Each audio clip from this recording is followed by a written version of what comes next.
DRG Kids.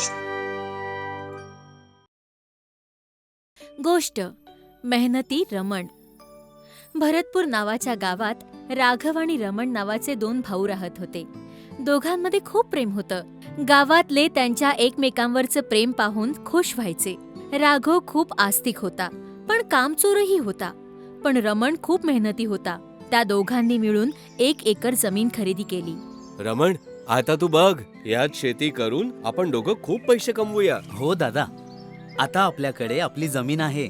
जितके कष्ट करू तितका नफा मिळेल आपल्याला. जर देवाची इच्छा असेल तर असंच होईल. माझा देवावर पूर्ण विश्वास आहे. अशा प्रकारे दोघांमध्ये संवाद घडला. रमणनी दुसऱ्या दिवसापासूनच शेतात काम करायला सुरुवात केली.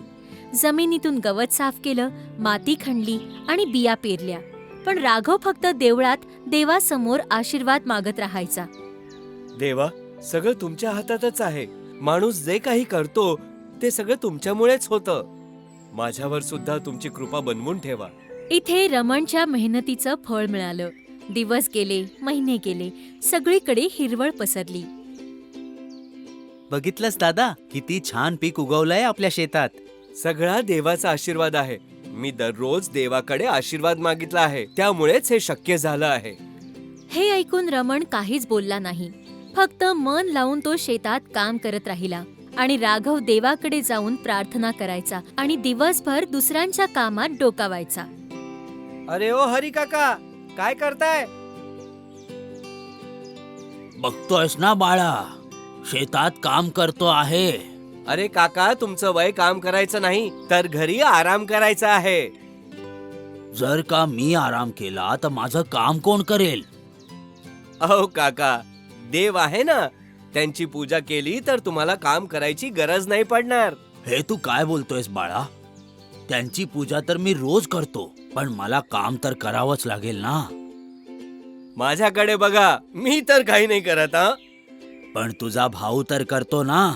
तो बिचारा पूर्ण दिवस शेतात काम करत असतो. त्याच्या काम केल्याने काही नाही होणार. जे काही होईल ते देवाच्या कृपेने होईल. बघून घ्या. बाळा, मला हे इथे सगळं सांगण्यापेक्षा जर का तू तुझ्या भावाची मदत केलीस तर बरं होईल. बस बस काका, मी काय केलं पाहिजे आणि काय नाही हे तुम्ही मला नका सांगू. ठीक आहे, जशी तुझी इच्छा. राघव तिथून निघून जातो. असेच काही दिवस निघून जातात आणि काही दिवसांनंतर जमीन सोनेरी पिकाने भरून जाते. रमण आणि राघव खूप खुश होतात. बघ दादा, आपलं पीक किती छान दिसतंय ना. शेवटी आपण चांगलं पीक तयार केलंच. देवा, हे सगळं तुझ्या आशीर्वादामुळेच शक्य झालंय. हे सगळं तुझ्या आशीर्वादाचंच फळ आहे. काय रमण, सांगितलं होतं ना मी की देवाच्या इच्छेविरुद्ध एक पानही नाही हलत. आता पीक विकायची वेळ आली आहे. चल दादा, आता बाजारात जाऊ आणि सगळं पीक विकून येऊ. हो, जाऊया. दोघंही बैलगाडीवरून आपलं पीक बाजारात विकायला घेऊन जातात. अरे वा, तुमचं पीक तर खूप चांगलं आहे. होय साहुकारजी, सगळी देवाची कृपा आहे. देवाच्या कृपेपेक्षा जास्त रमणच्या कष्टाचं फळ आहे. खूप मेहनत घेतलीये रमणने शेतात. नाही नाही साहुकारजी, देवाच्या इच्छेशिवाय हे सगळं नसतं झालं. रमणला राघवच्या या गोष्टीचं वाईट वाटतं, पण तो गप्प राहतो. पीक विकून त्यांना चांगला फायदा मिळतो. अरे वा, किती फायदा झालाय आपल्याला. जर असंच चालू राहिलं तर काही महिन्यात आपल्याकडे आणखी अनेक एकर शेती येऊन जाईल. हो दादा, येणाऱ्या काळात आपण आणखीन जमीन विकत घेऊ शकतो. हो हो, का नाही. दोघं भाऊ पैसे घेऊन घरी येतात. पैशांच्या विभागणीविषयी त्यांच्यामध्ये चर्चा सुरू होते. चला आता आपण पैसे पण वाटून घेऊया. हो दादा, पण ह्यात काळजी करण्याचं काहीच कारण नाहीये. जो फायदा झालाय आपण तो अर्धा अर्धा वाटून घेऊ. बघ रमण, देवाच्या आशीर्वादामुळेच इतका फायदा झालाय आपल्याला आणि त्याची दररोज मीच आठवण काढलीये, तर मला जास्त पैसे मिळायला हवेत. हे बघ दादा, ह्या जमिनीवर बी पेरण्यापासून पीक काढण्यापर्यंतची सगळी कामं मीच केली आहेत. खूप मेहनत घेतलीये मी आणि मेहनतीची काहीतरी किंमत असतेच ना. म्हणूनच फायद्याचा जास्त भाग मला मिळायला हवा. हे काय, आपण देवाकडून जो आशीर्वाद मागितला होता त्याशिवाय हे पीक झालं असतं का? बोल. म्हणून जास्ती पैसे मला मिळायला हवे, समजलं का? मग हळूहळू दोघांमध्ये वाद होऊ लागला. पिकाच्या गोष्टीला घेऊन दोघांमध्ये भांडण आणि वाद सुरू झाले. दोघे गावातल्या सरपंचाकडे गेले. सरपंच सगळी गोष्ट ऐकल्यानंतर म्हणाले, मला तुमची दोघांची गोष्ट समजली आहे आणि मी हा प्रश्न नक्कीच सोडवीन. हो मुखियाजी, आता तुम्हीच मार्ग दाखवा. मी तुम्हा दोघांना एक काम देतोय. तुमच्या दोघांपैकी जे हे अवघड काम पूर्ण करेल त्याला फायद्याचा जास्त भाग मिळेल. सांगा, तुम्हाला दोघांना माझी ही गोष्ट पटली आहे? हो मुखियाजी, मी तयार आहे. हो मुखियाजी, मी पण तयार आहे. मग सरपंचांनी त्या दोघांना 2 पोती दिली आणि म्हटलं, या पोत्यांमध्ये खडे मिसळलेला गहू आहे. सकाळपर्यंत गहू वेगळे आणि खडे वेगळे करायचे आहेत. मी तुम्हा दोघांचे काम बघून विचार करेन, ठीक आहे? ठीक आहे मुखियाजी. हो मुखियाजी. राघव आणि रमण दोघेही पोती उचलून घेऊन जातात. राघव पोतं घेऊन मंदिरात ठेवतो आणि म्हणतो, हे देवा, तुझा आशीर्वाद असेल तर सगळं शक्य होईल आणि हे सिद्ध होऊन जाईल की मी बरोबर होतो. बस आता तू फक्त तुझा आशीर्वाद माझ्यावर असू दे. इकडे रमण रात्रभर दिव्याच्या प्रकाशात गहू आणि खडे वेगवेगळे करत राहिला. वाटलं होतं आज आनंद साजरा करू. पिकाला एवढा चांगला भाव मिळाला होता. पण एवढी मेहनत केल्यानंतरही मुखियाजींनी मला हे काम दिलं. चला, काही हरकत नाही, हे पण करून बघूया. इथे राघव या गोष्टीने निश्चिंत आहे की त्याचं काम तर देव करणार आहे. मी तर पोतं मंदिरात ठेवलंय.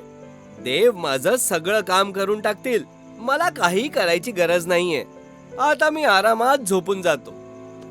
एवढं बोलून तो झोपून जातो. सकाळ होते. चला मुखियाजींकडे जातो हे गहू आणि खडे घेऊन. तो सरपंचांकडे जातो. मुखियाजी, सगळं तर शक्य नाही झालं, पण मी रात्रभर बसून गव्हातून खडे वेगळे केले आहेत. पण सगळ्या गव्हातून खडे नाही काढू शकलो. काही शिल्लक आहेत. सरपंच त्याचं बोलणं ऐकून हसतात.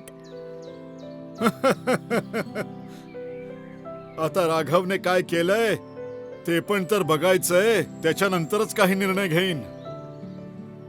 इथे राघव झोपेतून उठून मंदिरात जातो आणि पोतं उचलून सरपंचांकडे येतो. सरपंच त्याला विचारतात, तू काय पूर्ण पोत्यातले गहू विणून आणलंयस? राघव हात जोडत म्हणतो, नाही मुखियाजी, मी गहू नाही निवडलेत. मी तर सगळं काम देवावर सोडलं होतं. त्यांनी मला त्यांचा आशीर्वाद नक्कीच दिला असेल. बघून घ्या मुखियाजी. राघवचं उत्तर ऐकून सरपंच म्हणतात, बरं, मग तू तुझ्या दोन्ही हातांचा वापर नाही केलायस. देवाच्या हातावर विसंबून राहिलायस. मग आता दाखव की तुझ्या देवाने काय केलं आहे. चल, आता पिशवी उघड. राघव पोतं उघडतो आणि बघतो तर काय, त्यात गहू आणि खडे जसे भरले होते अजूनही तसेच होते, अगदी जसेच्या तसेच. तेव्हा सरपंच म्हणतात, देवाने प्रत्येकाला 2-2 हात दिले आहेत कामासाठी. हीच त्यांची सर्वात मोठी देणगी आहे. ते त्यांनाच आशीर्वाद देतात जे कष्ट करतात. समजला राघव? म्हणूनच रमणच्या मेहनतीमुळे तुमचा पीक झालंय. तू काही मेहनत नाही केलीयस, म्हणून फायद्याचा जास्त भाग रमणला जास्त मिळेल. राघवला समजून चुकतं की त्याचं कुठे चुकलं होतं. मग सरपंच त्याला म्हणतात, राघव, जर तू रमण बरोबर मिळून काम केलं असतं तर तुझा पीक दुप्पट चांगला झाला असता आणि जास्त फायदा झाला असता. लक्षात ठेव. त्यानंतर रमण आणि राघव शेतामध्ये मिळून काम करू लागतात. त्या वर्षी अजून जास्त पीक येतं आणि ते विकून खूप जास्त फायदा होतो. आणि मग त्यानंतर कधीही त्या दोघांमध्ये वाटणी आणि पैशाला घेऊन वाद होत नाही.